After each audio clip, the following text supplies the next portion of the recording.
Pour mieux s'immerger dans la réalité politique, sécuritaire, économique et sociale d'Israël, connectez-vous chaque matin sur Studio Kalita. Daniel Haïk vous y attend pour sa revue de la presse. Voilà, il est 8h40 sur Studio Kalita. C'est l'heure de la revue de la presse et des médias israéliens. Une revue de la presse que nous allons débuter par le Makor Rishon. Le Makor Rishon qui a été, il y a quelques semaines, le premier à revenir très en détail sur les échecs du processus d'Oslo, entamé il y a 25 ans presque jour pour jour. C'est hier que l'on a marqué ce 25e anniversaire, on va dire, de l'échec du processus d'Oslo. Eh bien, le journal cite ce matin dans son édition hebdomadaire des commentaires de la presse palestinienne sur cet anniversaire. Ainsi, on découvre que Saeb Erekat, l'un des principaux négociateurs dans les négociations de paix entre Israël et les Palestiniens, a déclaré hier à Al Jazeera que la direction palestinienne a commis une erreur en évitant d'exiger d'Israël la reconnaissance d'un État palestinien dès le début du processus d'Oslo. Mais plusieurs commentateurs de la presse palestinienne admettent ce matin que le processus d'Oslo, qui a ramené dans les territoires la direction de l'OLP, a totalement bouleversé la société palestinienne qui subit, selon ces commentateurs, une forme de dislocation. Et l'un des commentateurs a même admis que la voie suivie ces dernières années par l'autorité palestinienne prouvait que celle-ci ne voulait pas véritablement la création d'un État indépendant. Les dirigeants de l'autorité palestinienne continuent à se disputer avec le Hamas sur le contrôle de Gaza. Ils continuent leur coopération sécuritaire avec Israël et sont totalement déconnectés de la société palestinienne. Écrit-on ce matin, donc ou en tout cas hier plus exactement, dans certains éditoriaux de la presse palestinienne à l'occasion du 25e anniversaire du début du processus d'Oslo. Les journaux reviennent ce matin sur l'annonce faite par le ministre de la Sécurité intérieure, Gilad Ardan, de ne pas prolonger d'un an le mandat du patron de la police, Roni Alcher. Il rentre à la maison, titre ce matin le Israël Hayom en première page. Et les commentateurs du journal d'expliquer qu'en dépit de certaines réussites durant son mandat, Alcher est devenu un canard boiteux après les déclarations controversées qu'il a faites et qui étaient liées de près ou de loin aux enquêtes concernant le Premier ministre Benyamin Netanyahou. À la suite de cette annonce, la course à la succession de Roni Alcher a été officiellement ouverte. Les quotidiens ainsi que les sites d'information présentent ce matin les trois principaux candidats au poste de prochain patron de la police. Il s'agit de Yoram Halevi, qui commande aujourd'hui la police de Jérusalem et qui aurait un léger avantage sur ses rivaux, de Chico Edry, qui a été le prédécesseur de Lévi à la tête de la police de Jérusalem et qui est aujourd'hui directeur général du ministère de la Sécurité intérieure, et de David Bitan, qui est le patron de la police de Tel Aviv. Roni Alcher devra terminer son mandat en décembre et donc son successeur devrait être désigné dans les toutes prochaines semaines. Revenons dans le Makor Rishon de ce vendredi avec Amit Segal, excellent commentateur politique des Hadashot des chaînes 12 et 13, qui se penche dans un éditorial sur la politique israélienne, sur les rumeurs persistantes d'entrée en politique de l'ancien chef d'état-major de Tzahal, le général de réserve Benny Gantz. Amit Segal explique qu'en fait cela fait 4 ans, depuis qu'il a terminé sa brillante carrière militaire, que Benny Gantz hésite quant à son entrée en politique. Il n'a pas écrit, Segal, le killer instinct qui caractérise ceux qui visent le plus haut politiquement, écrit Segal. Pour lui, la politique n'est qu'une option, pas une obsession, comme le disait Yitzhak Rabin. En fait, Gantz veut entrer en politique, mais il veut tout de suite pouvoir influer. Et pour lui, influer, cela veut dire obtenir d'emblée un ministère important, que ce soit les affaires étrangères ou celui de la défense. Et naturellement, Benny Gantz estime que ce n'est qu'en se plaçant à la tête d'une nouvelle liste qu'il aura une chance de parvenir à l'un de ses postes, une liste qui obtiendra juste assez de mandats pour être courtisé par celui qui sera probablement le prochain Premier ministre après des élections législatives, même anticipées, Benyamin Netanyahou.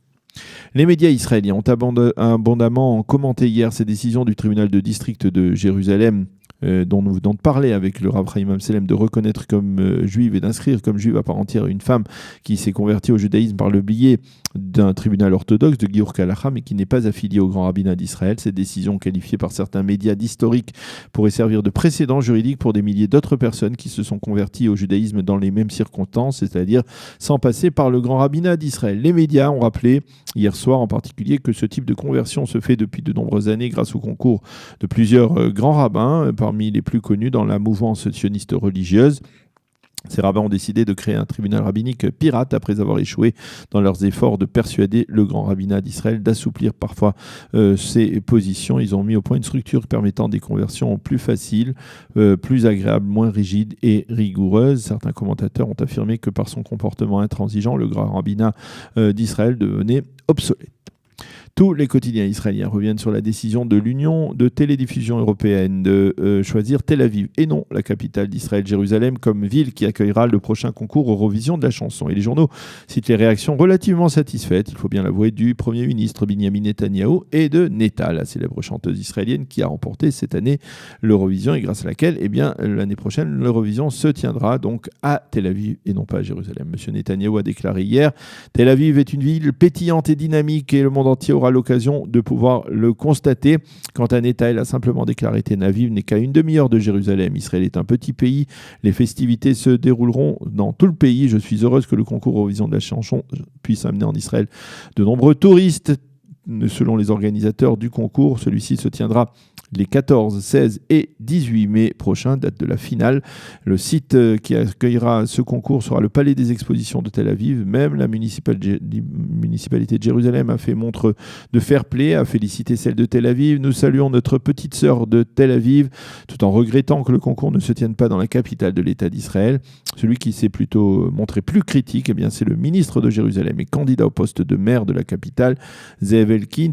Il a accusé le consortium médiatique Cannes, le consortium médiatique israélien, d'avoir tout fait pour que le concours se tienne à Tel Aviv et non à Jérusalem. Il faut bien avouer que si ce concours avait dû se tenir à Jérusalem, il aurait été la cible de nombreuses critiques et de nombreuses protestations, en particulier de la part de la communauté religieuse et orthodoxe en Israël, à cause d'une éventuelle profanation du Shabbat. Cela va de soi. L'État d'Israël est en pleine slichot et l'on a le sentiment que d'année en année, de plus en plus d'Israéliens participent à ces offices des selichot, en particulier entre Rosh Hashanah et Kippour. Et le Israël Hayom nous montre ce matin 2 photos. La première, en première page, c'est une photo du Kotel où chaque nuit des milliers, voire des dizaines de milliers de personnes participent à la récitation de ces slichot. Mais le quotidien israélien nous montre également en page intérieure un office dans la synagogue de la résidence du président de l'État, Reuven Rivlin, au cœur de Jérusalem, en présence du président qui a lui-même prié et demandé pardon au Tout-Puissant. Le président Rivlin a déclaré à cette occasion « Les slichot se disent au pluriel ». C'est l'expression donc de la responsabilité collective qui est très présente au sein du peuple juif. Nous avons tous fauté et le vidouille ne se rapporte pas seulement à nos fautes, mais également à celles de nos ancêtres, a déclaré donc le président de l'État, Reuven Rivlin. Le site What Next nous révèle ce matin qu'en 2019, l'État d'Israël sera la 4e nation au monde à arriver sur la Lune, après les États-Unis, la Russie et la Chine. En effet, l'engin spatial Space devrait être lancé à partir de Cap Canaveral à la fin du mois de décembre 2018 grâce à une fusée Falcon 9 qui le conduira d'abord en orbite autour de la Lune et ensuite sur la Lune même où il devrait allunir donc le 13 février 2019. À partir de là, la mission de l'engin spatial sera d'envoyer des films et photos en Israël. Il faut rappeler que Space Isle a été créé et financé a été créé par des ingénieurs israéliens et le projet a été financé grâce à 2 fondations de 2 milliardaires juifs, Maurice Kahn et Sheldon Adelson, qui ont pris en charge avec le concours des industries aéronautiques israéliennes ce défi sans précédent pour la haute technologie israélienne et pour l'industrie spatiale israélienne. Voilà donc pour cette revue de la presse et des médias israéliens. Il est déjà 8h48 sur Studio Kalita. Dans quelques instants, nous serons en ligne avec Joy Galam. Nous parlerons avec elle de la paracha de la semaine, de ce Shabbat Shuvah, la parachat Vayeler. Pour mieux s'immerger dans la réalité politique, sécuritaire, économique et sociale d'Israël, connectez-vous chaque matin sur Studio Kalita. Daniel Haïk vous y attend pour sa revue de la presse.